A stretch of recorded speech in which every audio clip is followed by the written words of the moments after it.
Hello mga ka-opir, meron naman tayong i-repair ngayon na Mikata Truly speaker. So ayan, so testingin natin muna kung ano talaga ang issue niya, kasi sabi ng may-ari ang pinaka-issue niya is yung sounds. Okay. So ayan, so makikita nyo guys, so naka plug in na siya, so wala yung ilaw, yung sa likod, yung may pole, saka ano yun, yung charge, wala. So ayan no, testing natin, meron naman siyang power, gumagana naman siya. So yan ang kailangan nating tingnan kung ano talaga, bakit garalgal or mahina or basag ang tunog niyan. So ayan yung power supply niya. So siguro mga nasa 15 volts ang out niyan. Yan yung okay naman siya. So ayan no, may napansin tayo dyan guys, ayan no, may toothpick na pala yan no. So hahanapin natin yan na wire na yan na kulay itim kung saan talaga yan. So bago yan mga ka-opir, wag po pala kalimutan mag-subscribe sa aking YouTube channel at pahit na rin ang notification bell para updated ka sa mga videos kong i-upload. So yan, binuksan natin yung sa may mga tone control niya. So ayan no, pag bukas natin yan no, makikita mo yung parang napasukan ng maraming daga na, pero parang ipis lang ang kumain yan dyan. Ayan no, baklas na yung mga wire niya. Ayan no, so makikita naman dyan yung ayan no, may mga putol pa nga na wire. So ayan no, so ayan, madali lang naman dyan ayusin at suyudin. Okay. So yan ang problema niya sa harap. So ano lang naman yan, ayusin natin yan. Kaya nga ikaw alam kung magaling ang tsamba mo, malakas eh.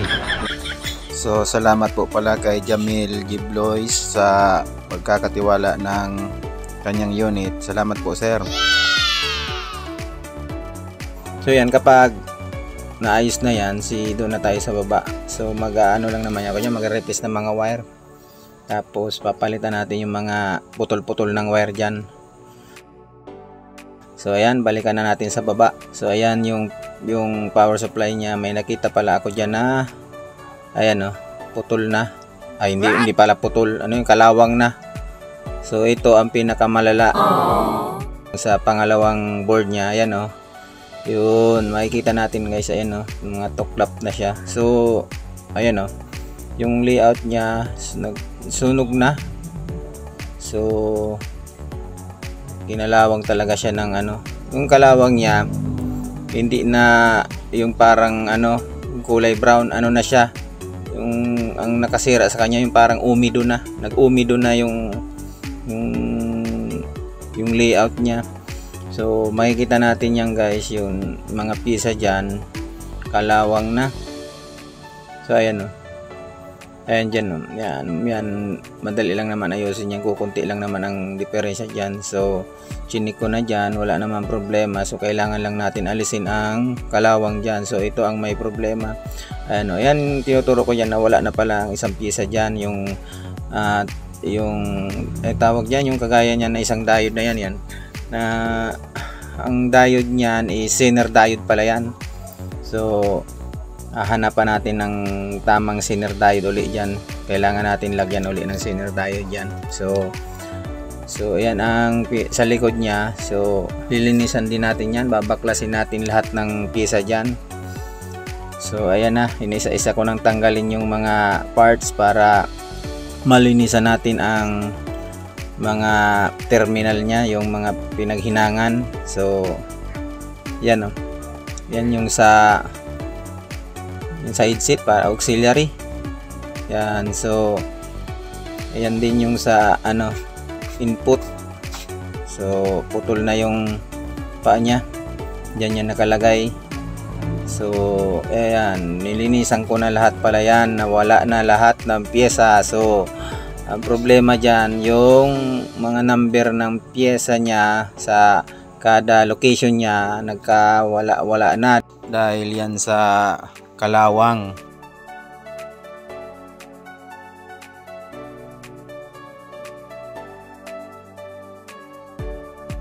So yan ang likod niya, nilinisan ko na siya. Ayan o, kitang-kita na yung mga layout niya. Kaya lang, ano pa rin, sunog pa rin siya. So, kailangan pa rin natin yung kiskisin. So, yan pala lahat ng pyesa na binaklas natin. So, ayan na. So, kukuha tayo dyan ng, nung okay pa, nung hindi pa kalawang. Ilalagay ulit natin. Tapos, yung talagang may kalawang na, re-replace natin ng bago. Pati yung mga ilaw na yan, yung tatlo. So may ilaw pala ako dyan malalaki, so i-try muna natin dyan yung ilaw na malalaki, saka natin palitan pag nag okay na. So yan, so ayan o, kitang kita na burado na yung mga number. So ayan yung mga ilaw nya. So papalitan din natin yan ng kagaya kaliit nyan. So itatry muna natin dyan yung malaki, kasi yun lang ang available sa atin. Hindi totoo yan. Bola lang yan. So yun o, yung makikita yung omi doon na. Yan. So yan o, lahat ng pyesa tala tanggal. So kailangan talagang gawin yan para makita natin kung ano talaga ang, kung nakakabit pa ba sa likod yung layout nya. So yan, madali lang naman yan sa power supply. Yan lang ang power supply niya, parang charger lang, power supply na maliit. So ayan o, kiniskis ko na yan. Tapos sinuyod ko yung layout niya, talagang mga ano na, putol-putol na. So kailangan natin yan jumper ng mga wire para mai-connect siya sa dati niyang location. So yan o, talagang wala ng number. So ayan o, yan, nilagyan ko na ng mga pyesa ulit at mga mga bago ng resistor. So ayan, yung transistor na yan, ayan yung yung Zener diode nya, nalagyan ko na. 6.8 pala ang dyan. Tapos yung isa 6.2. Yun o, yan. So ayan, itatry natin kung umilaw nga ba, kung okay nga ba yung pagkalagay natin ng mga parts na nabura yung number. So ayan o, yan, okay naman siya. So umilaw siya. So ibig sabihin working na yan. Yung dalawang pula, yan, yung sa charger ng battery, tsaka yung kapag full na. Ang malaga naman dyan yung sa gitna, ang umiilaw niya kapag ka nakasaksak sa 220. Yan, so ayan pala, isa pa yang may problema, yung speaker niya. So ayan o, may dinikit na lang na tape ba yan or ano. So linisan muna natin. So tatanggalin natin yung yung kulay puti na yan, naka dikit. Ayan, may pampalit tayo dyan na bago. So ayan na, yan o, diba? Butas pala yan, kaya pala linagyan ng ganyan. So kailangan natin alisin yan para bago natin alisin, lilinisan muna natin yan, no? So yan, pagtanggal ko dyan, yan, may nakatira na pala dyan, may ipis na. Ayan o, tatlong ipis yan, yung dalawa ang bilis makalabas, may natira pa ng isang ipis. So ayan o, ayan yung ipis o. Ayan o, yung problema niya pala mga ka-oper, yung sa loob ng speaker na yan, nilalagyan ng coil, kinalawang na. So kailangan nating linisin yan. Yan o, makikita nyo guys. So ayan o, yan o, diba, super kalawang na siya. Yan na siguro talaga tumira yung ipis. Ayan o, may mga na siya, may mga itlog na rin ang ipis. O ayan o, so nilinisan na natin yon. So ayan na, nilagay na natin yung bago.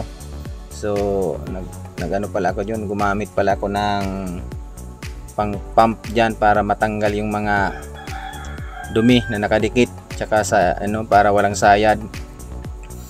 So may problema pa dyan, yung kunya medyo malambot na, pero kaya pa naman siyang patunogin. So okay na yan mga ka-offer. Ilalagay na natin yung cover, tapos mag-check na tayo kung successful pa yung pagkagawa natin. So yan yung pinalitan natin, yung switch sa unahan kasi nagmamalfunction yung tatlong transistor, tatlo din na LED, tapos yung mga resistor. So yan, mga resistor na yan di na pwede kasi although ano pa yan, pwede pang ikabit, kaya lang kalawang na. So ayan nag-check na tayo. So meron na siyang tunog. So yan, maraming salamat po pala sa mga nagtitiwala guys.